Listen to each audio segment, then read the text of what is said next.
స్కూళ్ళు దేవాలయాల దగ్గర మద్యం షాపులు మూసివేత, నాయకుల బ్యానర్లు ఫ్లెక్సీలు వద్దు, సీఎం విజయ్ కీలక నిర్ణయం. మరోవైపు తిరువూరులో ఎనీ టైం కిక్కు, సంచలనం రేపుతున్న TDP MLA Kolikapudi status.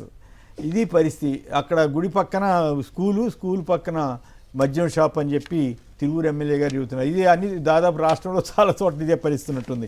So Chandrababu గారేమో 18 ఏళ్ళ 16 ఏళ్ళు సీనియర్ని, నా అంత సీనియర్ లేరంటారు.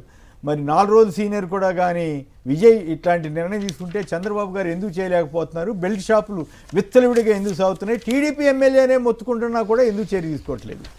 సార్, ఆంధ్రప్రదేశ్లో 3731 వైన్ షాపులకి పిలవడం జరిగింది టెండర్. సో ప్రజెంట్ బార్లు, బెల్ట్ షాపులు కాకుండా అఫీషియల్గా 3700 పైచులకు వైన్ షాపులు ఉన్నాయి. మీరు కానీ తిరువూరు ఎమ్మెల్యే ఈరోజు ఆయనకి ఏదో వాళ్ళకి పొసక్క ఉన్న వాస్తవాలు బయటకు చెప్తున్నారు.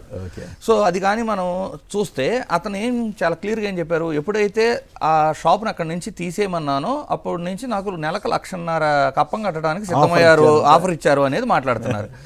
సో ఒక నియోజకవర్గంలో యావరేజ్గా 21 వైన్ షాపులు ఉంటాయి సార్. ఏది ఈ 3731 డివైడెడ్ బై 175 వేసుకుంటే యావరేజ్గా 21 వైన్ షాపులు ఉంటాయి.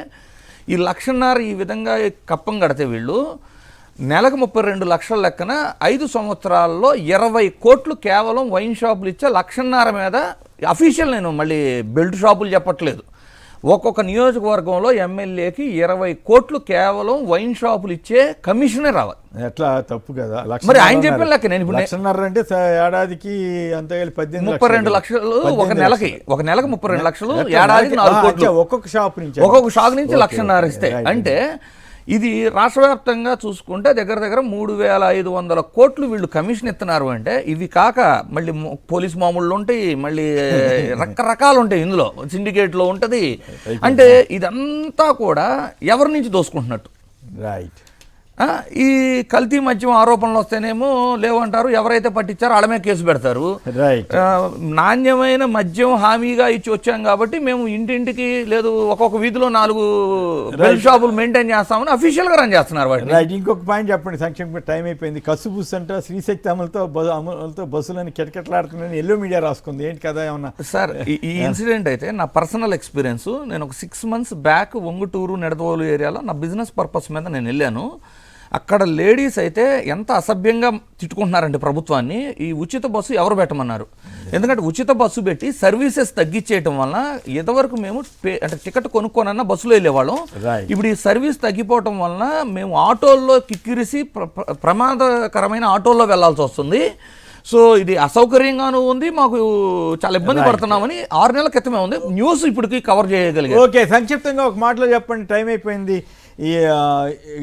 దీని మీద మన మద్యం వ్యవహారం మీద విజయ్కి చంద్రబాబు గారి సర్కారుకు ఉన్న తేడా మీద శివశంకర్ సార్. ఒకటి, గతంలో జగన్మోహన్ రెడ్డి గారు అంతకు ముందు 14-19 చంద్రబాబు హయాంలో విచ్చలవిడిగా బెల్ట్ షాపులు రద్దు చేసేసి దగ్గర 3,902 షాపులని 30% తగ్గించేసేసి లిమిటెడ్ గా పెట్టించేసేసి ప్రభుత్వం అమ్మింది.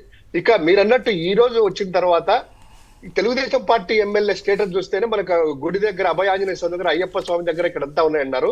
అదే పక్కన మొదటిసారి ఎక్స్పీరియన్స్ లేనటువంటి విజయ్ ఇమ్మీడియట్ గా మొదటి సంతకంతోనే మొదటి రివ్యూ మీటింగ్ లోనే మొత్తం 700 షాపులు వాళ్ళ బడి దగ్గర, గుడి దగ్గర ఉండేవి అన్ని కూడా తీర్చారు. గతంలో జగన్మోహన్ రెడ్డి గారు ఎలా చేశారో అవన్నీ తగ్గించేలా చేశారు. ఈ రోజు చంద్రబాబు నాయుడు గారి యొక్క ఎమ్మెల్యేలు, లోకల్ నాయకులు దీని మీదనే బతుకుతున్నారు.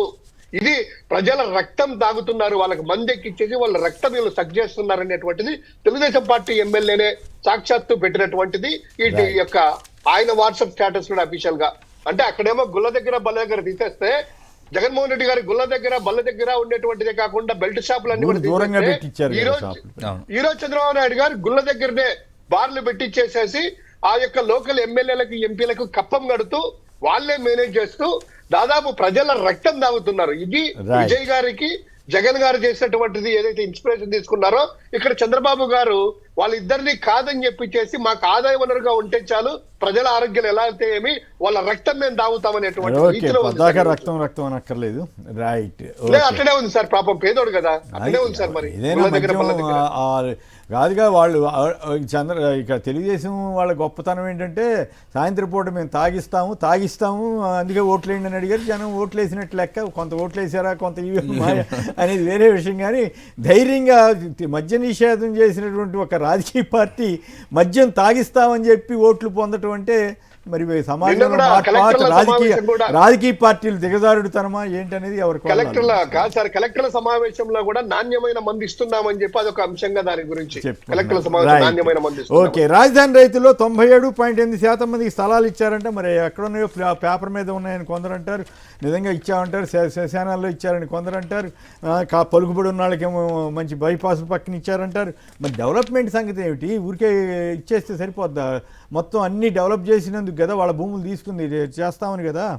లాటరీ ద్వారానే రైతులకు ప్లాట్లు ఇచ్చామని కూడా ఆయన చెప్పారట.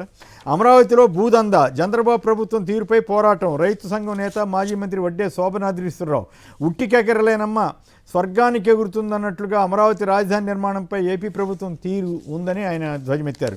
అర్హత ఉన్న ప్రతి కుటుంబానికి సంక్షేమం, అధికారులకు సీఎం ఆదేశించారు. మొన్న ఏమన్నారు? అనర్హులను ఏరివేయాలన్నారు. ఇప్పుడు తెలివిగా అర్హత ఉన్న కుటుంబానికి సంక్షేమం అంటే అనర్హులను ఏరివేయమని ఇండైరెక్ట్గా చెప్పటం, అది చంద్రబాబు గారి యొక్క నేర్పరితనం అని అనుకోవాలి.